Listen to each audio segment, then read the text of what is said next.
Welcome to the Ellevate podcast, conversations with women changing the face of business. And now your hosts, Kristy, Wallace, and Maricella, Herrera. Hello and welcome to the Ellevate podcast. This is your host, Kristy Wallace, with my co-host, Maricella Herrera. Maricella, I am going to ask you how you're doing, and I'm looking right at you. I'm so happy. It is the first time in, a year and a half almost, that our few of the people in our team are together in person, and that Kristy and I are taping the podcast intros in the same room. I know. It's pretty spectacular. Yeah. It was, so I'm sure so many of our listeners can associate with this. Our team is partially back together, and we are all vaccinated and, excited to see each other. And the etiquette is still a big unknown. Do you hug? Do you shake hands? Do you lean into the fact that none of us know how to make small talk anymore? I mean, what do you do in this new situation? So it was so funny because I got in a little late because, surprise, surprise, I couldn't sleep last night again. My brain is having overdrive issues. And got here and everyone looked at me like, what's happening? And I asked, can we hug? And then I saw Nikki from our team just like jump from the chair where she was, and she's like, I'm gonna give you a hug. Apparently you guys had decided no hugging was the rule, and I completely broke that. I did not say no hugging was the rule. I just said maybe let's ease into it. Well, I said if you're vaccinated, I will hug you because I'm vaccinated too. Yeah, well, it's pretty great. And so I know many of our listeners are at different stages of this whole process, but we are here for you. We would love to share with us, what is your kind of return to office or first time seeing colleagues experience, and what can we learn from each other, because I think we're all navigating this at the same time. And on that note, our guest today really dives into how we as professionals are managing during this time, and how that shows up in our workplace relationships and in just the world in general. Karen Dahl has worked with a lot of high-achieving female professionals, and she says the most common words she hears are struggling, exhausted, and overwhelmed. And so many of her clients feel like they're the only one with this struggle. So it's important for us here at Ellevate that we help you feel connected, supported, validated, and that you're not alone facing these times in different ways. And it's important that we create a space where we can have these honest conversations, we can learn from each other, and most importantly, just feel supported. So that's what we are doing today on our podcast with Karen Dahl. Yeah, it's so important to understand that we all have struggles. We are all dealing with things. Kristy, I'm a big advocate for mental health and mental health transparency and openness. I mean, research shows 1 in 5 Americans have struggled with mental health at some point in their lifetime, and with the pandemic, that has increased dramatically. So if you're someone who's out there and needs support, if you feel alone, there are many resources out there that you can use, and if you just need some people to talk to about work, about what's happening in your career, consider joining us at one of our roundtables at Ellevate. It's a good place where you can be yourself, where you can open up, and you'll see that you'll find other women who are there to listen, who will validate your feelings as well, and who can give you advice because they've faced career challenges just like everyone else. Absolutely. And if you're wondering what our roundtables are all about, they're expert-led small group conversations where we really dive into the topics that are important to us personally, professionally, and as humans in this world. Maricella is the mastermind behind our Managers Roundtable, and I've been leading our Executive Roundtable every single week. So we welcome you to join us to learn more, to feel connected to a community that's always has your back. This episode is sponsored by the Cornell S.C. Johnson College of Business. The Cornell Executive MBA Americas program is designed for goal achievers from any industry. Advance your career without interruption, gain global business and leadership perspective, and broaden your professional network as you connect both virtually and in person with faculty and classmates. Achieve your goals with the Cornell Executive MBA Americas program. On the weekend and in a city near you. Search Cornell eMBA Americas in my city today. And now let's get to my conversation with Dr. Dahl.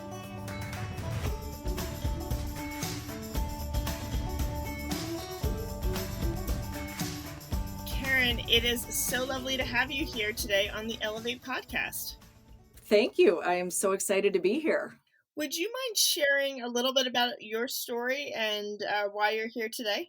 My background is that I'm a psychologist and have worked in the workplace as a consultant and a leadership coach for 20 some years.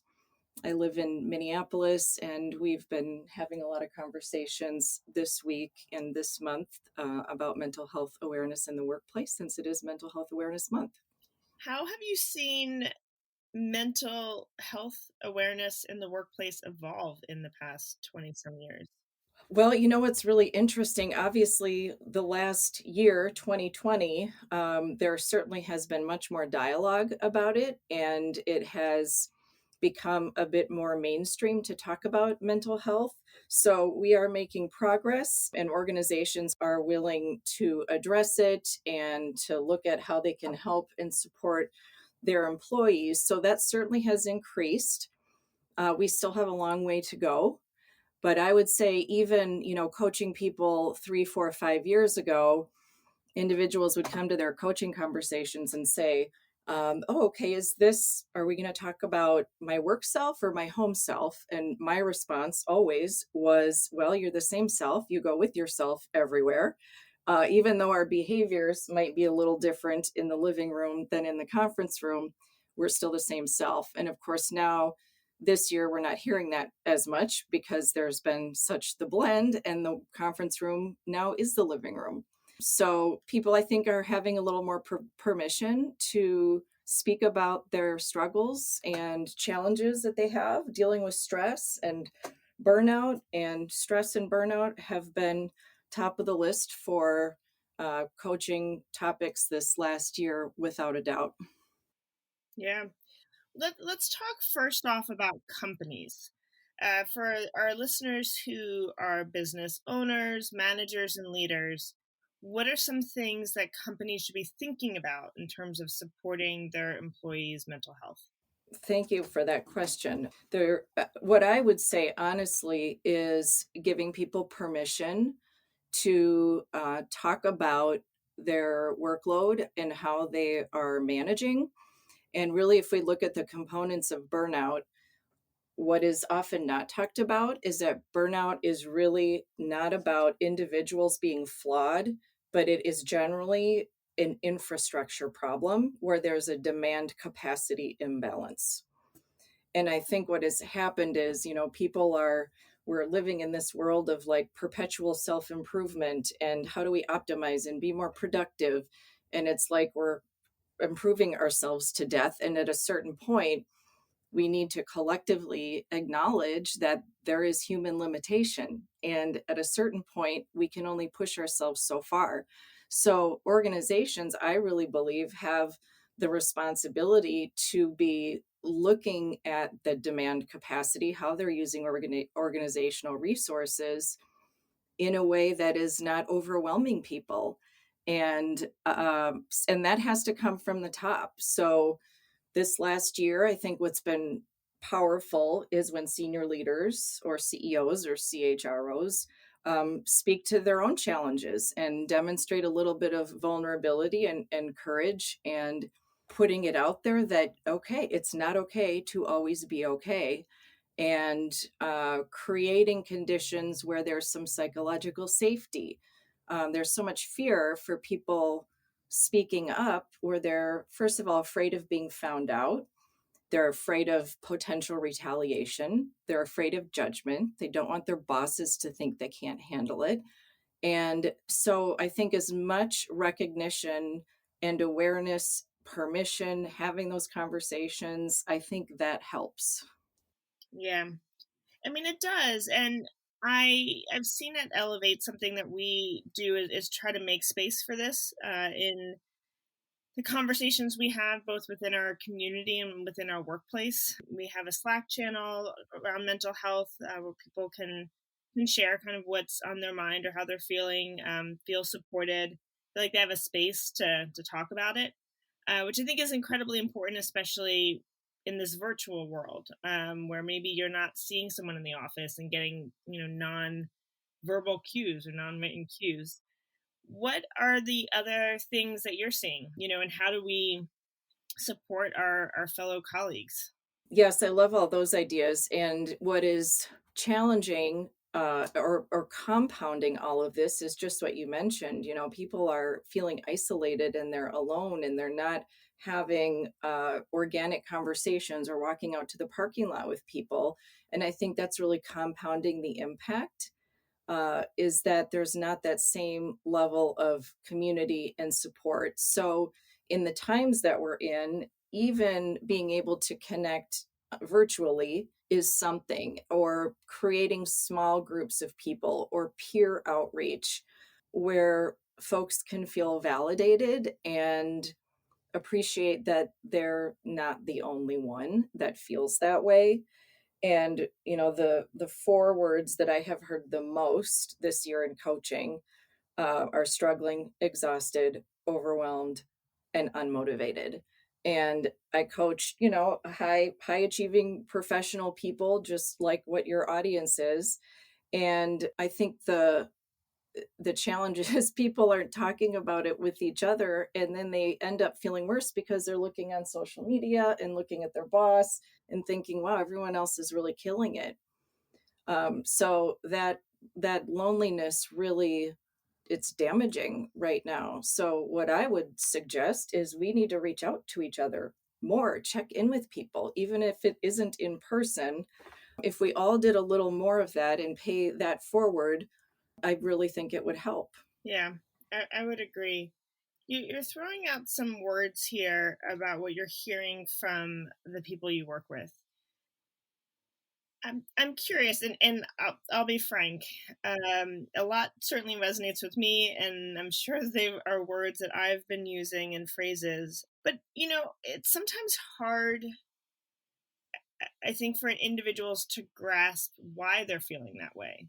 You may say, okay, well, I'm not commuting to work anymore, and so I maybe, in theory, I have more time. I mean, I certainly heard this a lot in the beginning of the pandemic, which was, I feel like I have more time because I'm not commuting and, going into the office or traveling for business.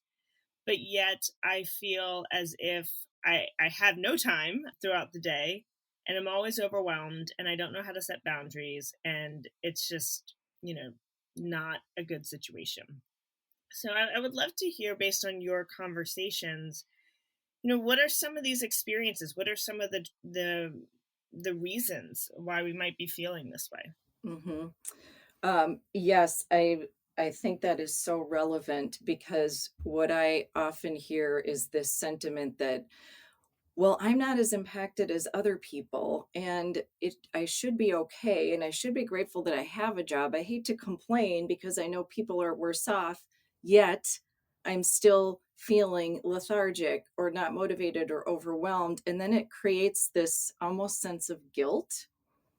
So what I tend to do is just encourage, in the spirit of self-compassion, encourage us and my clients and myself to remove the layer of judgment and try to get into a state of, okay, let me just understand what's going on here. Let me make some observations, because the shoulds why am I doing this? The why questions and the shoulds tend to just frankly lead to more self-persecution. And so sometimes that's the wrong question. Why are we feeling like this? Well, there are a million reasons. We've been under house arrest. We are concerned for our safety. We're concerned for our health. There's fear-based messaging everywhere in the media. Young families are compromised. They are trying to do 4 things at once and being on conference calls and helping their kindergartners on Zoom. It's like we have been pushed beyond human capacity. Like this is just more than we were intended to handle. And one thing that I think has been somewhat useful, a couple of weeks ago, you may have seen the Adam Grant article that came out on languishing. And what I generally will use just as kind of how to take inventory is I'll consider a mental health continuum. So what's going on right now is many people are not necessarily at the high end of a model of well-being where they're thriving and flourishing and hitting it on all cylinders, yet they're not necessarily experiencing mental illness or pathology. Yet there's also this messy middle that he brought in the term languishing, whether it's we're struggling, we're surviving. It's like a lack of mental health, and even getting an understanding of what that is and naming it, I think can be useful. So there's no shortage of understanding how we might be feeling this way because we've had a lack of resource. We're not connecting with people. That has a huge impact on well-being. We don't have the same, or we haven't had the same access to recreation and leisure and sports or activities and the things that we love to do that motivate us to get to the weekend. We haven't had the same level of hope of things to look forward to. And thankfully now, I mean, we're not out of this yet, but certainly I'm sure you've heard this too with people that you interact with. There is a little more hope. We are getting a little taste of like, okay, what is this going to be like now, connecting with people in real life and going to a restaurant. And I think that's going to take some time for transition. It's going to bring another level of disruption. Even though it's positive change is still unsettling. It is unsettling. And yeah, I mean, even sort of things opening back up is still, I'm sitting here thinking, okay, what happens when we go back to the office? And, as a business leader, as a manager, as a colleague, what are the decisions to be made there? How will the way that we work change, and how should it change? I'm not a fan of the term of going back to anything. I think this is an opportunity to go forward, but what does that look like? And how our team feeling? How's our community feeling? I think about even my children and how they've struggled during this time, feeling isolated from friends and some of those experiences that they wanted. And so across the board, you mentioned earlier on about this idea that, in the workplace, we are human and we bring everything that's in our lives into the workplace. And, it's not just that division. And certainly now as we're getting working from home. But I guess my question is just, in so many of the conversations I've had, it's up and down. And yes, we're hopeful and excited for the future, but also dealing with so much change and so much uncertainty and so many unknowns. And that's in our work and in our lives. What coping mechanisms, what tactics and tricks can our listeners use to best support themselves during these times, to best kind of navigate these situations? Yes. And I mean, you're right. There is, I think people are experiencing their own ups and downs and mixed emotions about what things are going to look like moving forward. So I think for one, there's room for all of us to just be tolerant of that and let us as individuals have our own experience and create that space that whether I should feel nervous about that or not, I just do. And again, that kind of recognition and having some emotional literacy to be able to name what our feeling is. And there's going to be some level of fear. I know even people that are looking forward to it, it's still going to be uncomfortable. In terms of, tips and tricks, I think of just strategies around stress management in general. One of the things I think that has really come up for people this year is being in like this endless monotony with acute anxiety and fear coming and going. We're all compromised to some degree.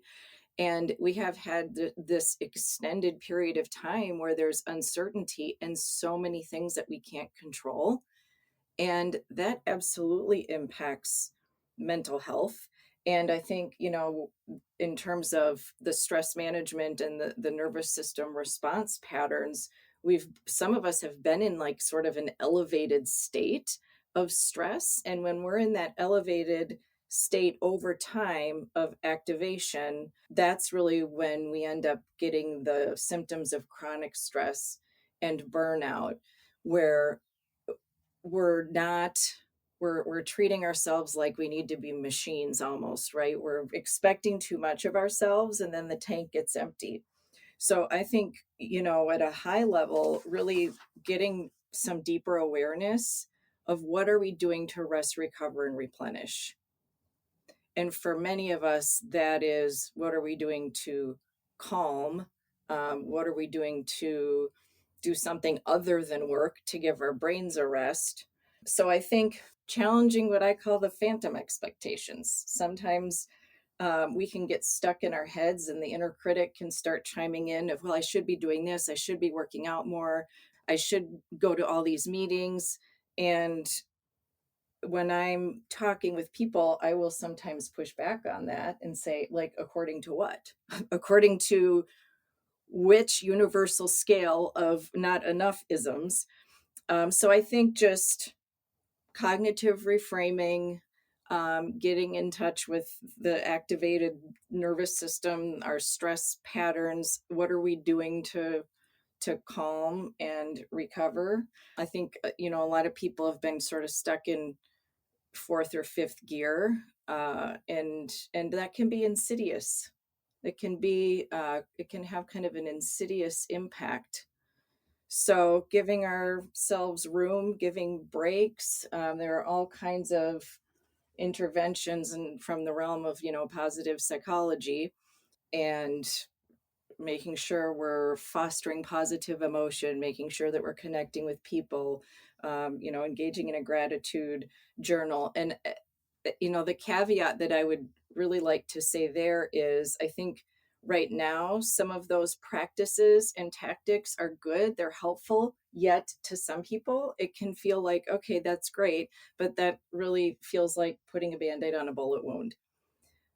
And so I think the more that we can really tap into where we are on that model of well-being or mental health, like how severe are our symptoms, and then determine what level of intervention or care is going to be appropriate for where we are. Can you define for us, for our listeners, what is burnout?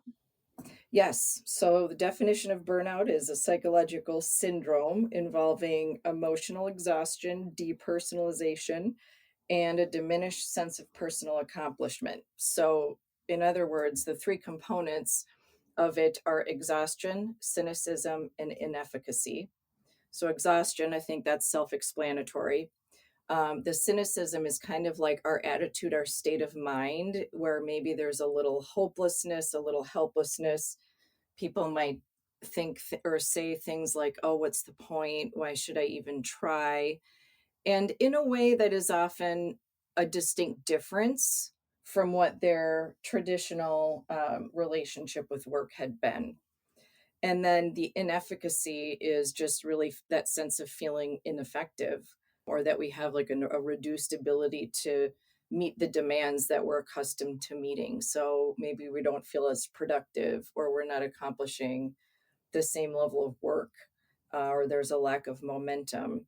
And the term burnout is used somewhat flippantly at times, and it's really a medical diagnosis now. So many people, I think, are on the cusp of burnout. And that's where conversations like this hopefully will elevate the awareness that, okay, before a true condition of burnout sets in, we can do preventative things. We can look at our workload. We can say no to things. We can talk to our managers. We can set boundaries. We can find more outlets. I mean, there are micro interventions that we can make that really can mitigate and buffer against burnout. But once one is really in a state of burnout, I mean, it is a quite serious impact and can require a pretty long recovery period. I mean, to play devil's advocate here a little bit, I think, all these recommendations you're offering makes sense, and I appreciate that. But I do know there's a number of people who may, not be able to talk to their manager about their mental health, or may, just due to culture or personal comfort, they may not be able to say no to work, or to set boundaries depending on the environment in which they're working. And I recognize that's not always the case. But even as you were talking about, some of the tactics we can use, like a gratitude journal, which I have aspired to do for so long, and yet it also just feels like another thing to add to my calendar that I have to do. And so I say this because I do think a lot of this is this ongoing cyclical environment, which is, maybe we're recognizing that we're on the verge of burnout, or we are burnout, but we don't know how to take steps to, mitigate that, to talk about it, to be able to set boundaries, or to, invest in some of these habits and behaviors that can help us, because it feels like another thing that's adding on to it. And I don't know if you hear that from the people that you counsel or not.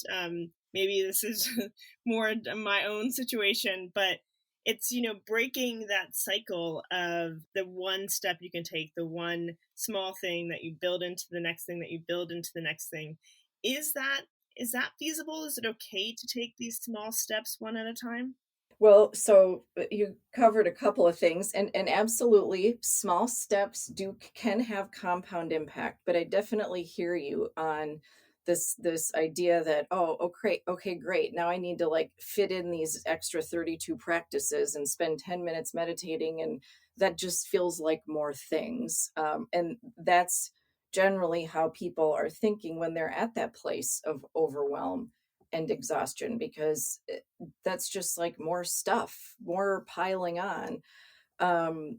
So, I mean, and when we're in that state, it's also easy to feel stuck, and it's common to feel like we don't have choices. And that is the part that I really believe we can do more empowering of ourselves. We have some choices. Our choices vary. Some people have more privileged choices than others, of course, but we must ground in the idea that we do have some choices. Otherwise, we become a complete victim to our circumstances, and that's never going to work for mental health. And there are trade-offs, and this is, I mean, just this week, I've fielded all kinds of questions like, okay, easy for you to say, if I tell my manager, I saw this other situation where somebody got fired, or it came out in their performance review, and I know that's real. I know those things happen. Unfortunately, that is a reality that certainly, we can't be naive to, and there are trade-offs.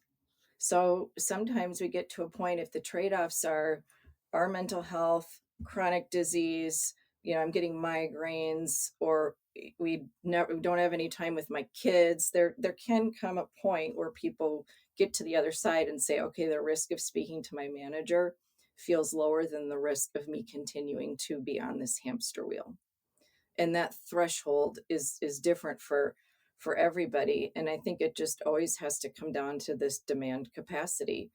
there was something recently that an unnamed organization was putting information out or putting messaging out that, sort of like it was a gold star that their people work so hard and they work 90 hours a week, and we expect our employees to show up at their best and give 100% and treat this like they're an elite athlete.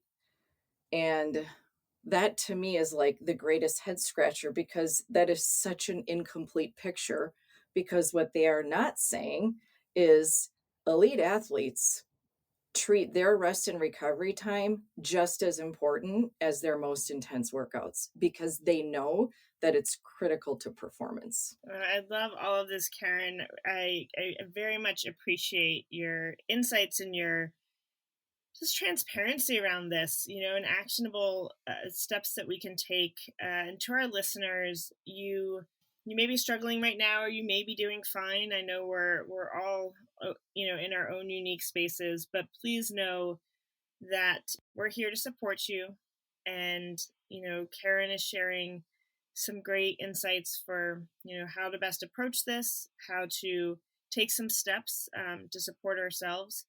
But I also encourage you to bring this into your workplace as well, as a colleague, as a manager, as a leader.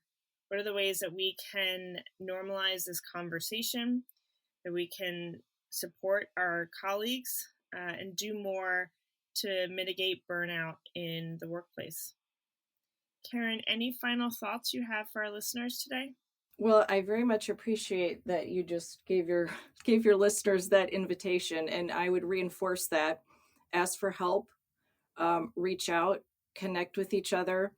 And lastly, another thing I guess I would mention is there are a lot of mental health resources out there, and there are many more accessible options for varying levels of care out there on the internet now. This is a positive thing that, the virtual world has created. And if you or somebody that is really struggling, there are crisis lines, hotlines, suicide hotlines, domestic violence hotlines all over in every city. And the people at these organizations are well trained to deal with people in crisis. So please know that that's accessible to everyone as well. Excellent. Karen, thank you so much for joining us today on the Ellevate podcast. Thank you so much, Kristy. Thanks so much for listening to Ellevate. If you like what you hear, help a girl out. Subscribe to the Ellevate podcast on iTunes, give us 5 stars, and share your review. Also, don't forget to follow us on Twitter at Ellevate NTWK, that's Ellevate Network, and become a member. You can learn all about membership and all the great things that Ellevate Network is doing at our website, www.ellevatenetwork.com. That's ELLEVATE network.com. And special thanks to our producer, Catherine Heller. She rocks. And to our voiceover artist, Rachel Griesinger. Thanks so much, and join us next week.